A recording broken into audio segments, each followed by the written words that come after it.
Spyro's Adventure. First released back in 1998 for the original PlayStation, Spyro is a simple adventure game following a small purple dragon, whose mission is to free his friends from various villains. After the game was remastered 6 years ago for the PS5 as the Reignited Trilogy, and remembering my childhood experiences of playing the game, I decided to platinum it. To get the platinum, I'd need to pop 16 bronze trophies, 17 silver trophies, and 3 gold trophies, with a total of 37 including the platinum. With no missable trophies to look out for, I decided to play through the story, looking out for as many gems as possible, as well as any trapped dragons, as I would need 100% each level for the trophy. I'm in the money. Annoyingly, my recordings decided not to show the trophy pop notifications during most of the game, so you'll just have to use your imagination. Alright, so after loading up the game, I made sure to read through the terms and conditions extremely closely, making sure I wasn't signing my life away, and we were ready to start a new game. The game introduces us to the main protagonist, Nasty Nork, who is getting absolutely roasted by some of the dragons. Not sure this was the play by the dragons, as Nasty decides to turn them into stone for their kind words. But anyway, we load into the game and find our first stone dragon to free. I would need to find all imprisoned dragons through all the levels to 100% the game. I moved on, collecting any gems that I could find through any of the levels, as well as trying my best to adjust to the camera's sensitivity. After freeing Alvar here, I was able to return home, and the game offered me the opportunity for a boss level, which I couldn't turn down until I realised that I might not be as good at the game as I thought.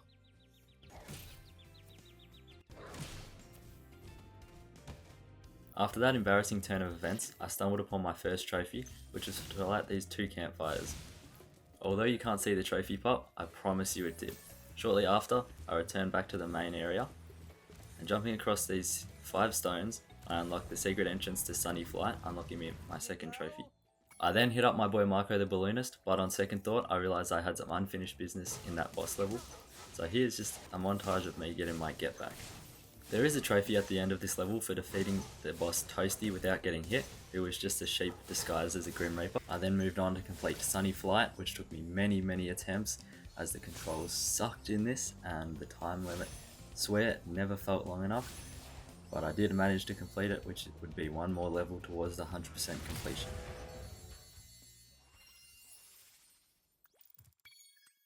I then found my boy Marco again and popped the trophy Boom for taking my first trip with a balloonist. This landed me in the second world called Peacekeepers, where I found my first egg, which was another collectible in the game, which was apparently being guarded by Flash, but eventually we ended up getting it. I kept roaming around the worlds, collecting as many gems as I could find, but knowing that I would probably have to do another playthrough of the game to come and find more. I then found my second boss, who was arguably easier than the first boss, and unfortunately didn't have a trophy attached to him, but that's me beating him and hitting up my boy Marco for the 3rd time. Almost immediately after landing in the 3rd world Beastmakers, I would get my 4th trophy for charging down 4 druids in a row, and then I stumbled upon another Flash who, let's just say, took a little longer than the first one. I hope you enjoy watching my pain.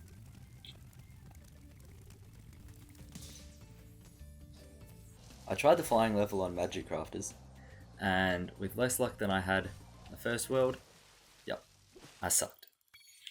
So after rage quitting that and telling myself that I'd completed at the end, I kept running around the main area and stumbled upon this secret area which gave me a key, which would be important for later. I then jumped across these pillars here and lit these fireworks slightly ungracefully and did not stick the landing, but did pop the trophy, which is all that matters. Shortly after this, I would stumble upon the worst Flash yet and spend 5 minutes chasing him around and around and around and around.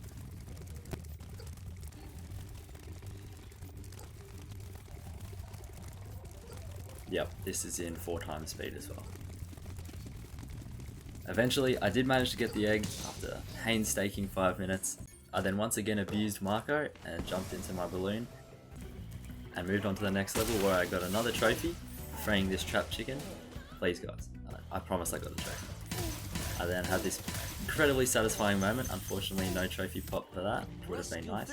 I then tried to hit it up with Marco again, but he rejected me, saying there was someone else in his life, and I just couldn't take it, so I went to Murder Sheep. Okay, I might have been exaggerating a bit, But I returned to the first world to get the dragons required for Marco and killed that sheep, popping sheep kebab. Continuing my quest for the dragons, I popped a trophy here called Leaf on the Wind, which was to glide to the secret egg thief in town square. The egg thief. Yep, another 5 minutes of painful chasing him around and around and around. This flash egg thief man was the hardest one yet by far, as every time I fell I had to jump back up, but just on this second attempt we managed to get the egg. My quest for dragons led me back to Peacemakers, where I got a trophy for charging that vulture here. Never stood a chance. And while in Peacemakers, I may or may not have used a YouTube guide to find this secret area, grab some gems, another dragon, and a key, which I wouldn't realise I would actually need until much later. I was then able to accept Marco's apology for not loving me, and was kindly transported to the next world, Dreamweavers. This little Lord Barclay guy stumped me a fair bit at the start, because I couldn't work out a way to kill him, and turns out you can't, so I'm not that stupid. I also couldn't work out how to kill this little turtle until I realised that it was silver, and it could only be charged. Working further through the levels, I got another trophy called Bad Doggies for defeating 3 demon dogs in light form, and another back out in the main area, which was for charging 3 armoured fools in a row. On my screen, every time the game pauses like it's about to, it's because the trophy had popped, and I was looking through the description. To complete Dreamweavers, I had to defeat this boss, which was a cross between a goblin, a fairy, and a jack-in-the-box. Not too sure what was going on there. Pretty simple, just like the rest of the bosses had been. Here's the clip of me destroying him. And then because I'm a professional YouTuber, I forgot to record the next trophy, which is all puffed up for charging through 4 of these birds, so let's pretend it popped here. Then I visited my love Marco again, and we were off to the next world. Peacemakers was the next world, and like all the others, I was going through collecting all the gems, eggs, and dragons, destroying the TNT on these suckers, before meeting my match with the most annoying enemy type in the game so far. Yeah, that's how bad every encounter went with them. For the boss level on this world, I had to find and chase down 2 of these little egg thieves, because they had the keys, so I guess they were key thieves. But whatever they were called, they were friggin' annoying, but I did it.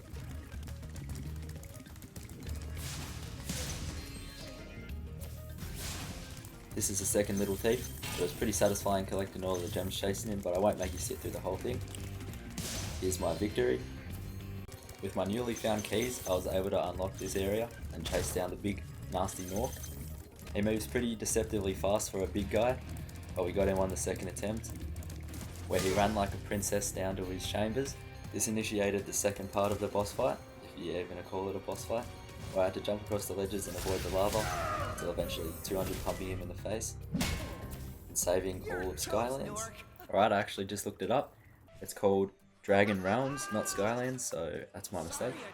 I then basked in my victory with the sheep that I was earlier killing, before being sadly reminded that there was more treasure that I hadn't collected. I'd say the sky's the limit. Now began the ever-loved trophy cleanup, where I would pop my first one here. This was called Triathlon, for defeating all 3 of the ski orcs. Next I headed back to Peacekeepers to murk some innocent vultures to get the trophy Birds of a Feather for flaming every vulture in Twigtown. These poor fellas really didn't stand a chance, and trust me guys, the trophy popped here. For the next trophy I would need the key that I mentioned earlier to open the box for the trophy What's in the Box, by unlocking the strong chest in Dr. Shemp. At some point I unlocked the trophy Arachnophobia for defeating all metalback spiders, but unfortunately I didn't record that, so we'll move on to the next one for Egg Hunt, and this was for defeating this little guy right in behind here. Finally got my revenge and didn't have to run laps. I proceeded to celebrate my victory by bouncing around with this sheep here. He seemed pretty excited. I then travelled to the well-named island Blowhard to collect all the gems. Not sure if the person who came up with that name should get an award or be fired. In each level that I collected a miscellaneous trophy in, I also 100%ed, just so I wouldn't have to come back at the end to collect all the gems. Now it was time for the flying levels, my absolute favourite. I know I'm only showing 2 deaths on camera here, but I promise you these were harder than they look and just sucked. I was jumping with joy after I got this trophy here, and I promised the trophy pops. I then fast travelled to the jungle biome over here to grab the trophy Launch Date for jumping off every supercharged ramp in treetops. This clip is less than ideal, but we got the trophy anyway, and that's all that matters. I did have to redo the jump because I needed to jump onto this ramp, to jump onto this secret island back here, to grab a dragon and some of the gems, as well as this bloody egg thief, although this one didn't take me as long.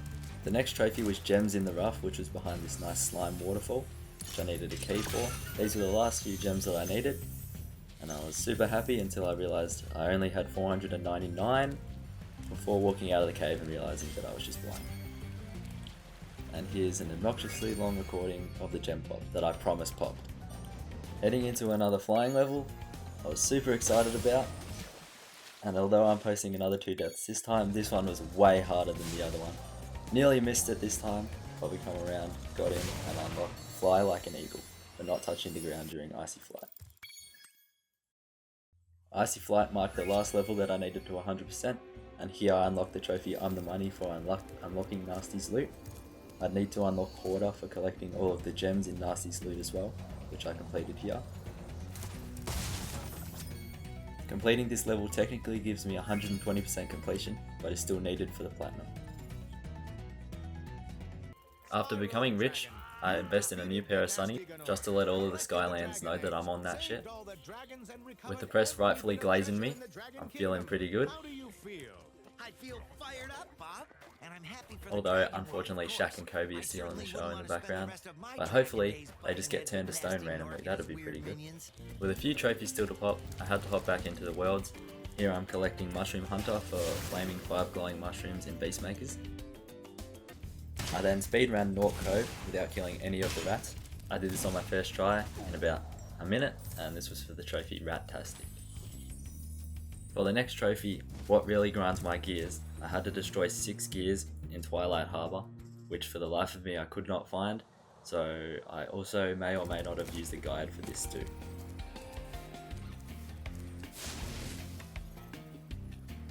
I'm surprised I hadn't got this next trophy just playing the game, but the next was Shoot the Moon, which was to use a cannon to dispatch a taunting Nork. So after you destroy this little hut, he shakes his ass at you and you just gotta blow him to pieces. Very kid friendly. For the trophy Hot Wings 1, I had to hop back into a flying level, which was Night Flight. Thank God the counter was counting up, so I didn't have to worry about a time limit. And then for Hot Wings 2, I had to hop into Crystal Flight and do the same thing. I unfortunately had to use a guide for that last fairy. For the next trophy, Jacques-tacular, for defeating 4 Nightmare Beasts in one glide, took me a little longer than I'm proud to admit, but now the trophy pop works, so a win is a win. This next trophy I had to do a loop around the bridge. This trophy also popped, very happy about that. And for the trophy Rocketeer, I had to shoot 3 rockets within 15 seconds. Very scared this trophy didn't pop for a while, but then here we go, it popped there. The trophy Scrap Metal was a little grindier, as I had to defeat all of the tin soldiers throughout this whole level. These are the last 2 that I had to defeat. Lastly, for the Platinum, I had to earn the trophy Dragon On and On and On, where Nasty Nork had to complete 5 laps, because clearly I was too good when I burst in first, and here's the Platinum. Overall, I really enjoyed Spyro, and I'm going to be platinuming the second one soon, so look out for that. Cheers.